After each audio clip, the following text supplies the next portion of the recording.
Órale! Bienvenidos and welcome to the Familia FFB podcast. This is your host, Jorge Martin. We're continuing the NFL Insider series, and it's caliente. It's even more caliente than California right now. It's even more. This is just as caliente as hot buffalo wings, Familia. We're going because we're going to Buffalo. We're going to be talking. We're going to be reuniting with our buen amigo Greg Tompsett. I mean, he is coming us from. This is he's one of our 4 for 4 people. 4 for 4. Who's been in every one of these NFL Insiders. He's watched it grow. So it's I'm so indebted. Make sure you're following him at the Cover One podcast, Cover One Buffalo podcast. So make sure you're following. Hit that like, hit that subscribe. After you hit the like and subscribe to Familia FFB on YouTube. So hit that. Our numbers have been growing. This one's gonna pop because I know last year this episode did well because people love this team. Oh, but before we get to that, one other thing I wanted to make sure when you go to Underdog Fantasy, hit that promo code Familia. Hit that, when you do your deposit, you're gonna get matched. So $1 for $1 up to $100. So get in those best ball streets. So Greg, my amigo, welcome in. Thank you first off for muchas gracias for joining us. This team never ceases to be interesting, right? Yeah, certainly not. It's every time I think that things have kind of settled down here, we see another big move. So it's certainly this offseason was maybe a bit more change than we've seen in the recent past. There's been a lot of kind of keeping the band together, and a lot of Bills fans called it Black Wednesday, but seeing all of those names that the team was so familiar with leave, in addition to obviously the Stephon Diggs trade, was a lot more change than people expected.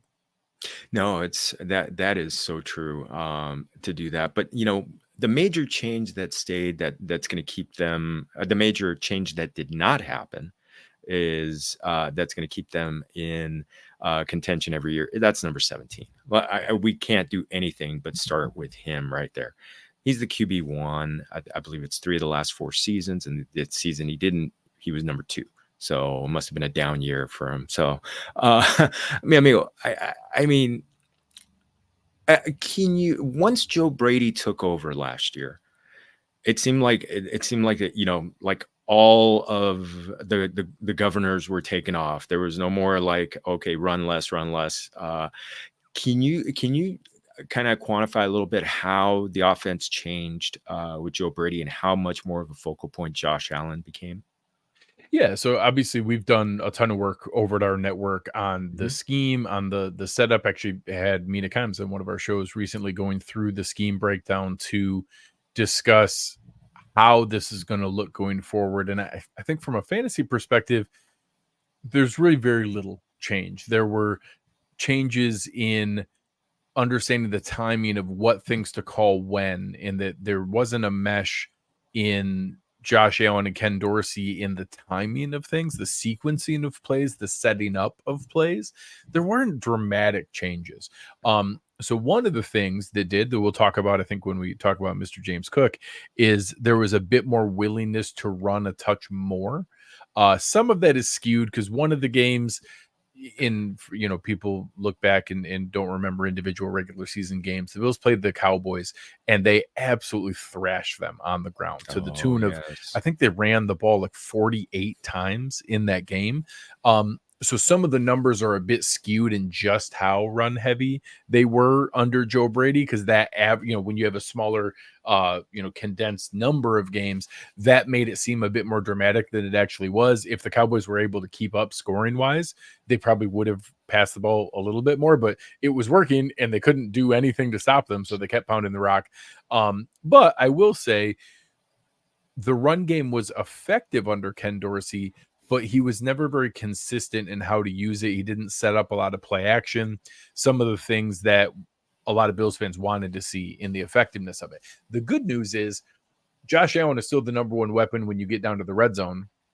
And I think this next year, you're going to see the same thing that we did in previous years, where early in the season, he's a little bit more reserved in the number of runs, the time you're going to run the ball, the frequency you run the ball. But as the season goes on, and when the division's on the line, when the playoffs are on the line, when it's coming to the end of the year, he kind of rips that away. Well, guess what? Do you know what else happens at the end of the season? The fantasy playoffs. So when those things are coming, that's also when he's ripping the governor off as well. So early in the year, you might have to settle for him only being the second or third best quarterback. And then when you get to the fantasy playoffs and you're in that timing where he's putting the team on his back, he still is the goal line back. He still is the number one red zone option. He's still going to have, I think some people assume that he's like all running. He's still, the last 4 seasons, he's averaged 3,800 passing yards and 35 passing touchdowns. So that's just passing, no rushing whatsoever. And then, yes, some of the seasons he also has 15 rushing touchdowns. So how he gets his 40 touchdowns every season, yeah, I don't particularly care, but there's going to be 40 more this season too. All the more reason to have 6-point TDs, no matter 6-point quarterback TDs, passing or more points the better. It really felt like they leaned into the tush push last year. In the red zone. The guy is such a sledgehammer, but has there been any talk about lessening that just to take the hits off of him? So every season there's going to be discussion of it because the team only goes as far as he goes. Now he has the longest streak in the NFL of consecutive starts. He hasn't missed a game since his rookie season. He's only missed 1 game in his entire career. So he plays. He is out there all the time, but he plays football like a linebacker at quarterback, and that's just is what it is.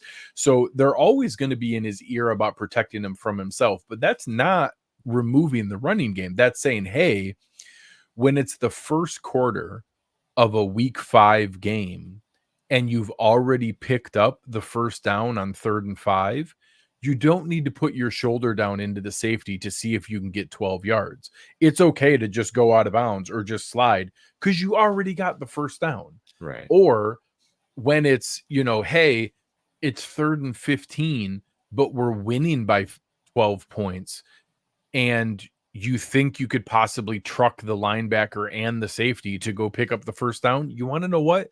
Punting the ball away and trusting your defense isn't the end of the world. Or throw the ball up and give your receiver a chance to go make a play. You don't have to do it all yourself.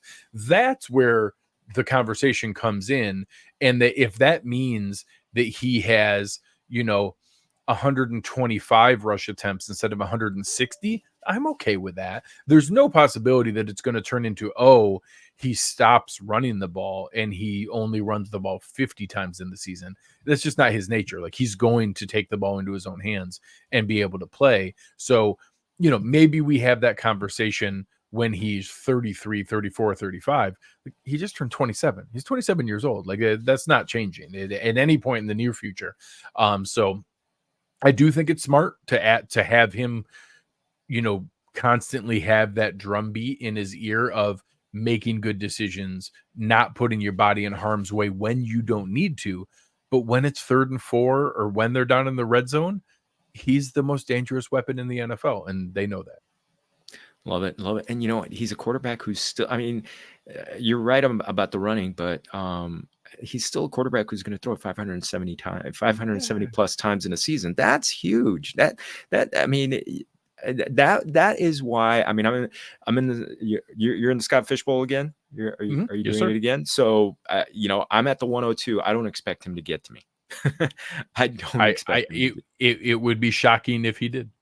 I don't think. Yeah, if he did, it's going to be an auto click. So yeah, he's just so good. He was also one of the players, one of the 2 quarterbacks who was on most fantasy championship teams in Yahoo leagues last year. Him and Jalen Hurts. Kind of surprised Lamar Jackson didn't sneak in there because Lamar was monstrous those last 2, the week 16 and 17. So yeah, I think the people who made it there, he was a huge part of. I think unfortunately some of that little bit of lull early in the year might have dug too deep of a hole for some teams. But if you had him and you made it there, you were set up fantastic. You definitely were. It's sad for one of my teams that lost in the semis with him, but I'm not going to get into that. I already did that in the Baltimore Ravens. By the way, watch that show if you haven't, with Kevin Ostreicher from Locked On Ravens. So, Kevin's great. Oh, Kevin's fantastic. Hey, you know what? I love this. I have fantastic people on, fantastic guests. It's a great community. A whole mutual admiration society. speaking of this, I had a similar conversation when I was talking about the Green Bay Packers recently, with Dusty Eagley, of Cheesehead TV. When they had four wide receivers. Now the Buffalo Bills have lost Stephon Diggs, and I don't know. I want to put Keon Coleman up there, but because I think he's a great story, but I don't I don't trust rookie wide receivers early on. Kincaid is really starting to get some hype right now, getting pushed up there with Trey McBride and Mark Andrews and those guys. Please help me make sense of these pass catchers. I'm including Kincaid in there. So obviously, a guy like Stephon Diggs leaving creates an enormous vacuum, but it's not only Stephon Diggs, it's also Gabe Davis. So both Stephon Diggs and Gabe Davis left the Bills. So you're talking about, 250, 270 targets between the two of them. And no one is going to step into the Stephon Diggs role because no one in this offense is going to get 160 targets. It's just not there isn't anyone who's set up that way. However, I do think if you look back, and some people will try to throw out the Travis Kelce's name. It's unfair to anyone. Travis Kelce is, arguably the greatest receiving tight end in NFL history. But I will say that the idea of a tight end led offense, there are other correlations you can make with Lamar Jackson's MVP season, where Mark Andrews was his number one target. Many of those Phillip Rivers San Diego Chargers seasons with Antonio Gates. Yes. There are a lot of analogies where a tight end can lead an offense where other guys are also still very productive and involved. So when we went through, obviously, as you talk about rookie receivers, even more so rookie tight ends. Like people get brainwashed in the idea of what Sam Laporta did last season, and even Dalton Kincaid. Dalton Kincaid had a top 10 rookie season in tight end history in the NFL.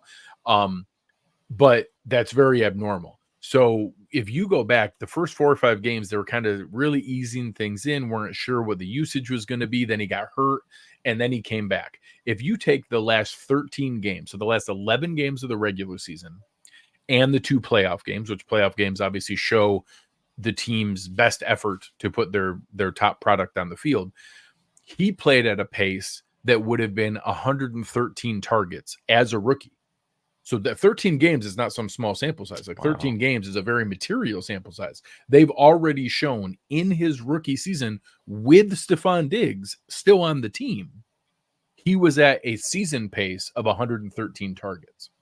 So now you remove Stephon Diggs, even if we don't extrapolate any material growth, anything crazy, the absolute floor for Dalton Kincaid is 120 targets. Like that is the lowest possible. Like that's the lowest possible number. Like as a rookie with Stephon Diggs, he was at 113. So now you look at catch rates, you look at ADOT. I think you could see some things adjust there. He had an incredibly high catch rate because he had 73 out of 91 low ADOT. Yeah. So I think with no Stephon Diggs, maybe they use him downfield a little bit more. So I think those two things probably offset a little bit, where we see a little bit more in the average per catch, but maybe a little bit more normalized catch rate. It's very, very easy to project 90. I mean, 90 catches is very, very safe in my opinion. And I mean, a lot of people throw out 100 catches. I mean, it is just working backwards in the number of, but so my co-host Aaron and I, we do a position preview for every single one. We went through very, very normal numbers of what the target percentage is in tight end led offenses. You're looking at Mark Andrews, looking at Antonio Gates, not even looking at Travis Kelce or anything crazy, even looking at things, last year, Evan Ingram from a Jacksonville standpoint. So all of those things being fairly conservative in the number of pass attempts for Josh Allen, assuming that it's not going to go up, but it's also not going to go way lower either. And we use just the Joe Brady period of time. we didn't give him we kept him like right there at like 19 to 20%. We didn't go up into Evan Ingram was at like 23% from Trevor Lawrence, and lots of other guys have been up there in the higher 20s. We looked at that sample size there and said, hey, let's not go crazy and offer a bunch more. And all of our numbers tell us that it's 100 catches and 1,000 yards.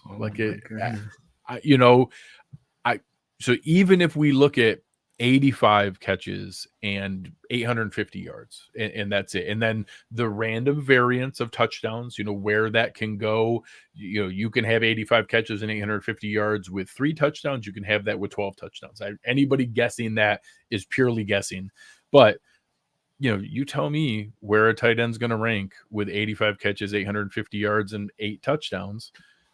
That's a top 5 season at the very least. And I think those are very conservative numbers. I think that 100 catches, 1,000 yards, and 10 touchdowns would be in the reasonable range of possible outcomes.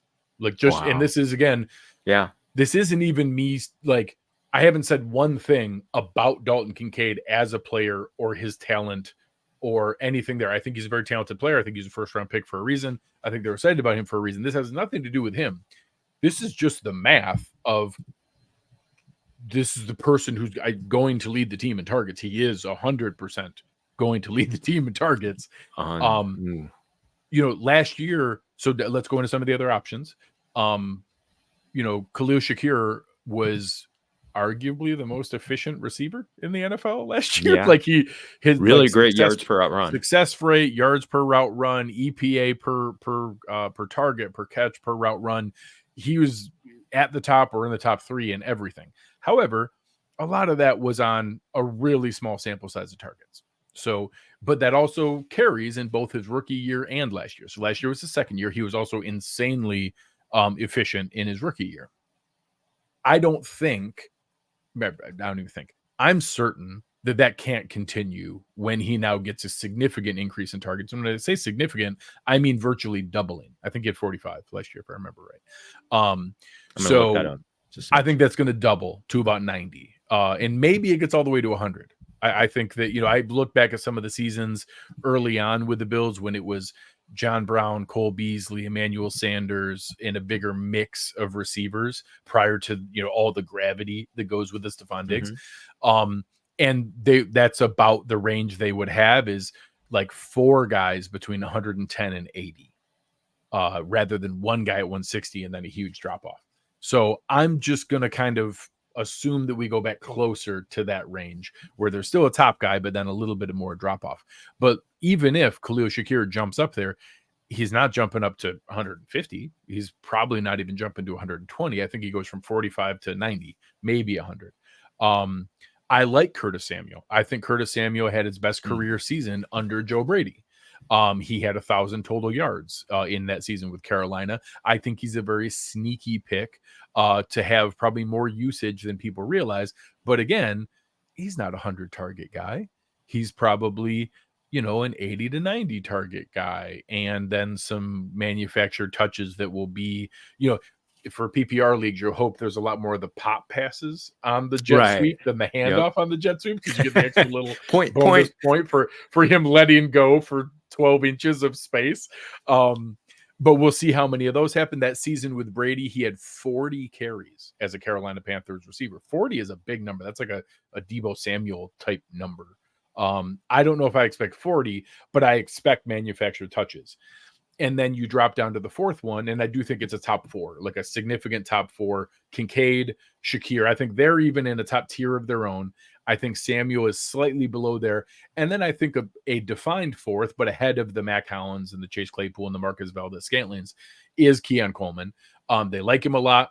I think he's a guy who will probably get drafted and then dropped in some leagues and then picked up. And then when he starts catching touchdowns down the stretch as a red zone target, he's going to win people some games, but he's going to be super inconsistent. I think that they love his ability in the red zone, former basketball player, huge size, awesome vertical leap. Some really fun videos already out from minicamp of him going up in the corner of the end zone, catching some phenomenal balls. I think he's going to click with Josh Allen. I think it's going to be really fun, but I just don't see, I see 75, 80 targets and a very high ADOT. So you're talking probably 45 or 50 catches. But it might be 50 catches for 750 yards. It might be 50 catches for 800 yards. And, you know, I don't want to be crazy. Like, I think he could be a slow start and then a stretch down the end of the year where, oh my gosh, in the month of December, Keon Coleman had a touchdown in every game for 4 straight games, where you could have that kind of thing. So I don't think he's going to be consistent. He's not going to be a guy. I think if I remember seeing an ADP, I think Coleman's going ahead of Shakir and Samuel. That I'm looking should that not up right be the now. case. Shakir should be ahead. I know there was one source that I saw, and again, you look at different sites, it could be different. So something like Underdog where you can afford to have more touchdown variance and upside, maybe Coleman makes a little bit more sense where you're having to pick your lineup every week and you have to choose who you want to play. Dalton Kincaid with the bullet is the guy that I would want to put my chips behind. But if I had to pick a receiver, I'd be the most comfortable trusting the target share of Khalil Shakir in this offense. I think he's going to get the most targets out of that group. And he has so much wiggle room to drop off. And again, this is sacrilege. I'm going to use a name that I don't think this is going to be the case. But if you want to go from a guy who had a ton of exciting flashes with incredibly high efficiency and then simply got a huge injection of volume and shocked everyone that he maintained the efficiency, the size, measurements, productivity, draft slot is almost the exact same between Khalil Shakir and Amon-Ra St. Brown.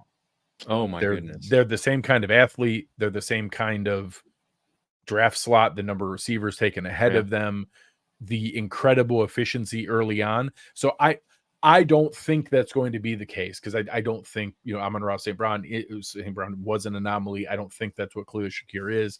But I will say you can put them side by side and make the case that if he now gets that increase in volume and doesn't do something he hasn't done, like just continues to do what he did in yards per route run, yards per target, EPA per target, EPA per route run, he would produce what Amon-Ra St. Brown has produced in that, like, almost like a supercharged slot receiver, kind of idea. So again, I think it falls somewhere in between there, and that you see very good production, and he's very sneaky with the ball after he catches it. I don't know if people remember that, like, pivot turn that he made against the Steelers, scoring a touchdown where it looked he was going to go down and kind of caught himself and spun around and ended up not only not getting tackled, but ran for a touchdown on it. And he's very, very sneaky after he gets the ball in his hands. This offense loves him. Josh Allen loves him. I think he is the receiver that I would want, but I do think he ends up coming in second in targets to Dalton Kincaid, who I think will lead this team in targets. And then again, I think the depth of the receiving group is better than it's been in years past. Obviously, you can't lose someone like Stephon Diggs and get better. They did not get better. But I do think the depth, having a guy like Marquez Valdes-Scantling only needing to be wide receiver 4 and only a deep threat in the 5th in targets, maybe even 6th behind James Cook. We'll see where that goes. A guy like, Mac Hollins, who has had a season in Las Vegas where he was actually producing a legitimate amount, and he's just going to be a special teams guy and an added bonus and, running the ball, blocking for screens, and being an outside deep threat on occasion when it needs to be, but he's wide receiver 5 and probably 6th in targets. They still have Dawson Knox floating around there as a second tight end who is, not, I think, anyone's definition of a great starting tight end, but when you compare him to other tight end 2s around the league, is actually one of the best tight end 2s. He's one of the best second tight ends in the league. And then I'm not even thinking that Chase Claypool makes this roster, but if you all of a sudden just randomly add in a guy who formerly was a second round pick, who had a, 900 yard, 12 touchdown season, not that long ago, that's nice depth of a guy that, we actually have like an entire island of misfit toys of former second round picks all fighting for one roster spot in Chase Claypool, Andy Isabella, and KJ Hamler.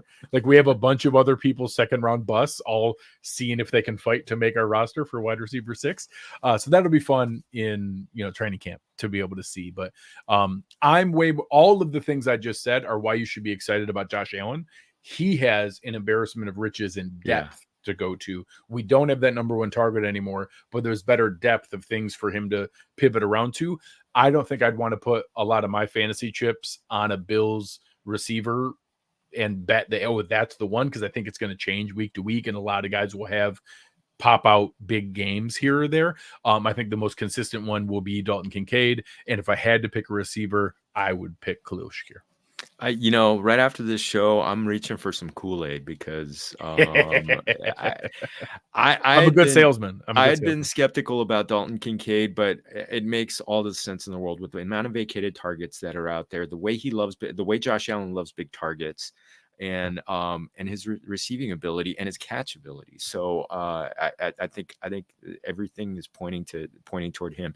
And the Khalil Shakir, by the way, it was 45. It was exactly 45 targets, and the ADP in underdog, Keon Coleman is 77 and change, 77.7. Curtis Samuel is at 92, and Khalil Shakir is at 108. So 108. Scoop that up. Yeah. Absolutely. Yeah. Guys should be scooping that up. That is easy. You're talking like round. 9th. Yeah. 9th. The tail end of the 9th, like the 9-10 turn. Yeah. Oh my God. Scoop that up. That is he's going to have so many. He is going to have so many like 6 catches for 68-yard games. And if he gets a touchdown, all of a sudden that's a really, really nice one. He's going to be such a really nice floor for you to have there. He's going to consistent. He and Kincaid are going to be the consistent pieces of the passing game. I'm in. Beautiful. That was fantastic. That was fantastic. So I want to get into James Cook, just kind of like what the underrated really good season, and I think it's just because he didn't, you had Raheem Mostert and Christian McCaffrey just going ballistic on the touchdowns, but James Cook had a really sneaky 1,500 yard total yard season last year, and I think it was Ian Hartitz pointed out that he dropped 4 touchdown passes in the end zone, but he had 4 passes thrown to him in the end zone. Correct. If 2 of them turn around, all of a sudden we might be having a different conversation. Yeah. Where do you see a next level for him? So obviously, I do think that some touchdown production is luck. Obviously, especially when there's opportunity. So you talk about the fact that there's passes going to him in the red zone. That's a major thing. You also have. I don't think there's any Jamal Williams seasons in his future, just because the Bills have Josh Allen, and Josh Allen is the goal line back because we can do the tush push and he can roll out. Like, my favorite play in the red zone, I don't even care if the defense knows, is, hey, bootleg that way, have a flood of 3 receivers at 3 different levels, and Josh Allen either picks one or turns the corner and runs into the end zone. I don't care if the defense knows that that's what's coming. I dare you to guard it. I dare you to go play defense. Pick one of those 4 options, and I'm guessing if we run that 2 or 3 times, one of the times you're going to miss one of the 4 options, and we're going to score a touchdown. And they score as many touchdowns as anybody in the NFL doing just that. So that's not changing anytime soon. So James Cook is not going to become a goal line back anytime soon, but he's also like 198 pounds. We don't want him to be a goal line back. That's not what he's built for. But I will say, when you think James Cook, people don't think of explosive, efficient production. So I'm going to give you a really fun little snippet that I found in our running back show. James Cook had more yards on fewer touches last year than Breece Hall. I'm going to say that again. James Cook produced more yards on fewer touches than Breece Hall. That also applies for Jahmyr Gibbs. That also applies for all the guys that you think of as the crazy, explosive, big play guys at running back. James and Cook, first round picks too. And first round picks. James Cook produced more yards on fewer touches than those guys. So he actually had the second highest yards per touch of any running back besides Christian McCaffrey. Christian McCaffrey is number one. I don't count Devon Achane because he's not human and that he didn't qualify in any of the statistics, and his numbers are like literally on another planet. That doesn't count. Yeah. Out of anyone who was, I don't know if it was like 100 touches or whatever the total number was. Any qualifying running back, it was like the top 30 or so that were there. It's Christian McCaffrey, and number 2 is James Cook. And having that kind of production at what was there at 1,567 total yards and still 6 touchdowns. Like 6 touchdowns isn't bad. But like you said, if he just catches 2 more of those and it's 8 touchdowns, you're just in a much, much different position than what you were before. So he's a huge part of this offense. The Bills, obviously, I don't think it's going to dramatically change in what we see. He had 237 carries last year, but the Bills also had a ton of touches that went to other guys. They tried everybody else to be able to get production from. So it's not like Ray Davis coming in needs to, find some huge other opportunity. If you look at Latavius Murray and Ty Johnson and Damian Harris last year, those 3 guys had 142 carries. So even if Ray Davis just takes the 142 carries and nothing comes off of James Cook, 142 carries is a ton. 142 carries is a ton of production. So there's a spot for Ray Davis in this offense. And, there was another 38 targets that went to those 3 running backs. So between that's 180 touches that went to other running backs. I don't think Ray Davis is going to get 180 targets. I think that it's probably, or 180 touches. I think he ends up getting the majority of those, maybe 100, 110, and maybe 20 or 30 of those targets. And then I think another 30 carries and 10 targets go to Ty Johnson as the 3rd running back. And that James Cook gets the exact same amount as he's getting now. So obviously, if people want to draft Ray Davis as a stash, that if something were to happen to James Cook, absolutely, Ray Davis could come in and run with it if there's an injury. But if there's no injury, this is not a 1A, 1B. This is not a shared backfield. Like, James Cook is a starter. James Cook is the guy. And I will tell you, the Bills have shown a track record of they use the guys on the rookie contract, then they let them go somewhere else and sign somewhere else, and then they draft somebody else to do it again. They did it with Zach Moss. They did it with Evan Singletary. They're going to do it with James Cook. I told all the Bills fans, I'm like, hey, enjoy these last 2 years of James Cook, and then I'll root for him when he's on the other team that he signs with. And then it'll be Ray Davis and whoever the new 3rd, 4th round pick that we draft in 2026. That'll be the new Bills backfield. So in Dynasty, if you want to grab Ray Davis, I think you'll be happy in 2026. But this is James Cook's backfield, and he's going to continue to get the touches. If you want to cap his upside at because of the touchdown production, I absolutely understand that. And, if that's why he's not with, I don't have the rankings in front of me right now, why he's not a Jonathan Taylor or anything like that, and the upside that you may have there. But, I know other guys around him are like your Rashad Whites and your Kyron Williams and things like that. And I think a lot of people see more opportunity or higher ceiling in some of those things based on the workload and things that are there. I think you can take James Cook in that territory very comfortably, and that, I think he's going to continue to receive a great deal of the opportunity that he got last year. And I think that the 237 catches, he had 54 targets for 44 receptions, so 281 total touches. I think that's about what we see again. And heck, if you want to extrapolate just the Joe Brady part of last season, it's more than that. It's more than that. So that whether that goes to the reason of maybe that's a touch more to Ray Davis, I don't know that all of a sudden he becomes a 325 touch guy. I don't know that that's the case with his build. But I don't believe it goes below 275. I think 275 total touches in carries and target in catches is what I expect. And I think it's between 275 and 290. That range, I think, is what we'll see. And getting that in the 5th round. To me, seems like a screaming bargain. Screaming bargain. I'm drinking a lot of Kool-Aid today. I think the biggest thing people should take away is people see the exodus of Stephon Diggs, meaning, the offense will take a step back. But really, they spent the entire second half of last year building an offense that wasn't dependent on Stephon Diggs because they saw some of the small stuff, but he's still going to be very, very good in Houston. They have plenty of reason to be excited. He's going to be great when there's already a Nico Collins and takedown. He's going to have a very good season. He's going to help CJ Stroud.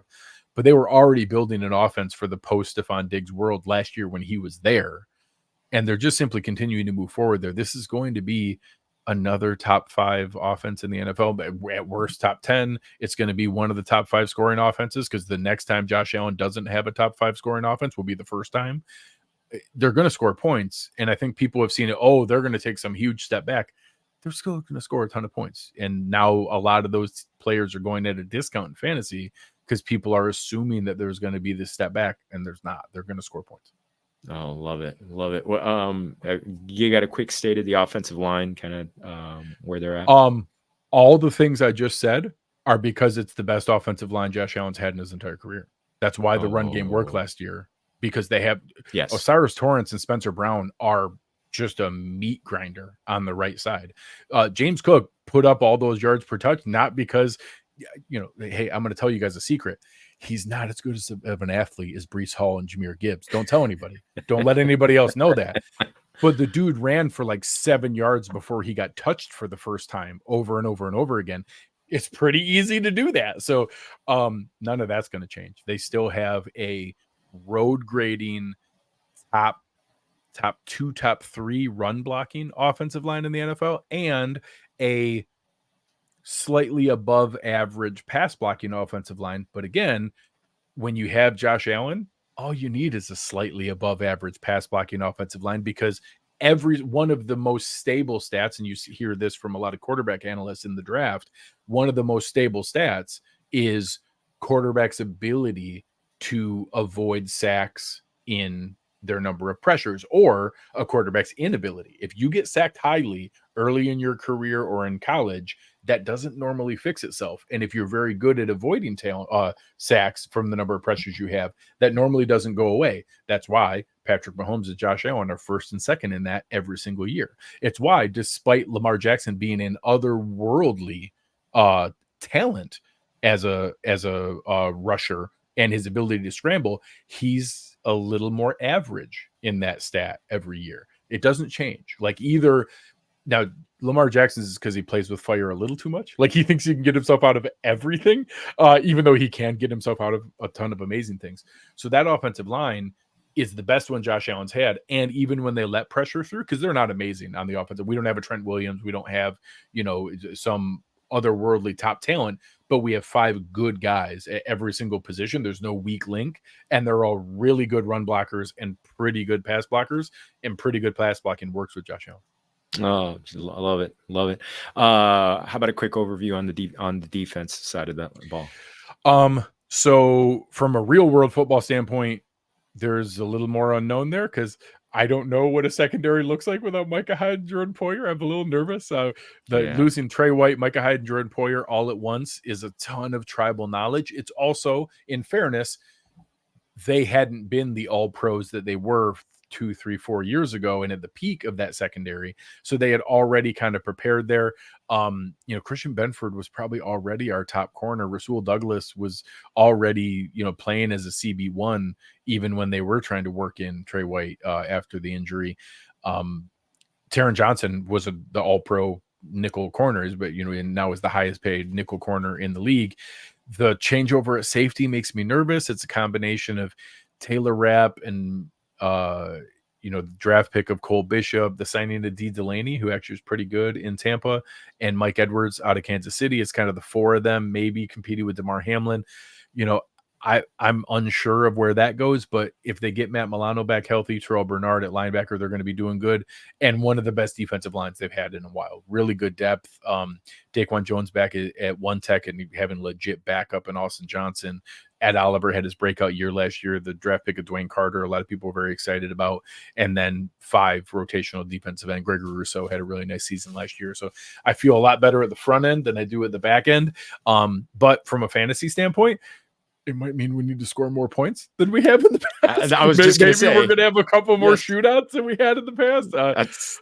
That's exactly what's going on up here. We also have a new defense coordinator, Bobby Babich, who has kind of come up under Sean McDermott here. His father is legendary linebacker coach Bob Babich, who was around forever. And I will say, Bobby Babich, his seasons as the safety coach were Micah Hyde and Jordan Poyer's all-pro seasons. He moved to linebacker. That was Matt Milano's all-pro season, and he now took over as the defensive coordinator. Really sharp, up-and-coming mind. I think a name that a lot of fans are going to hear about, and very likely a future head coach in the league. Oh, awesome. Oh, mi amigo. Yeah. I'm glad it's hot because I'm going to drink a lot of Kool-Aid after this one. That's right. It's good stuff. It's good stuff. So, we always got to close out with some Mexican food take. If you don't have anything new, you feel free to talk about margaritas, anything, but please feel free. I'll give you the floor. Anything you're enjoying. I'm trying to learn more about slow cooking and smoking and the crock pot, and I've been trying to do more like the birria tacos. Yes. So getting more of like the pulled slow cooked beef, and then like dipping, doing almost like the fry it up a little bit and get the cheese melted and then dip it back in the juice that's slow cooked out there. I'm trying to teach myself more there because I really enjoy it when I eat it going out to eat, and I'm trying to learn how to make it more myself. It's one of my favorites. It is absolutely one of my favorites. Oh, yeah. I've actually recommended birria to several people, and people, I just get nothing but incredible feedback. It's like, oh man, please post, I'm trying to learn a little bit more. I got to teach myself. Please post some photos or video on Twitter. Okay, so nice. We'll do. A little food porn for us. Just enjoy. Amigo, this is awesome. Please, let's close up shop. Please feel free. Pump anything you want. Yeah, come on over. Everything that we talk about here, you can follow me on Twitter at Greg Tompsett. You can find all of our Cover One work on YouTube anywhere that you're watching this show. You can also find our Cover One work. So make sure you subscribe to Jorge and the team here first, and then come over and find us. Watch the stuff we have going on there. We also, besides, I mostly focus on the Bills, but we do have guys that do fantasy analysis. We have draft coverage. We have all kinds of things outside of just there. And I do a series going around previewing each division in the NFL and some of the other work on the Greg Tompsett Sports Show. So come on over, take a listen, and you have a good time. Oh, awesome. Well, we had a great time here. So as we do every year, because we go 4 for 4, Greg and I. So That's right. Yes. Oh, Familia, this has been another awesome show. Please make sure you're following Familia FFB on YouTube. Hit that like, hit that subscribe. You know what? Let's keep getting that great content and go back and watch the previous shows, because they're all in a playlist. They're all organized for you. So you got a long drive or something like that, or you're doing a lot of yard work. Hey, listen up and get better. Also putting them on Spotify, YouTube, wherever you get podcasts. And also don't forget Underdog promo code Familia. Hit Familia and then and get set up. Just keep drafting. Mi amigo Greg, otra vez, muchas gracias. Familia, hey, and hope you enjoyed this one. I really enjoyed this one. Again, I'm going to go drink some Kool-Aid because todos somos familia. Salud.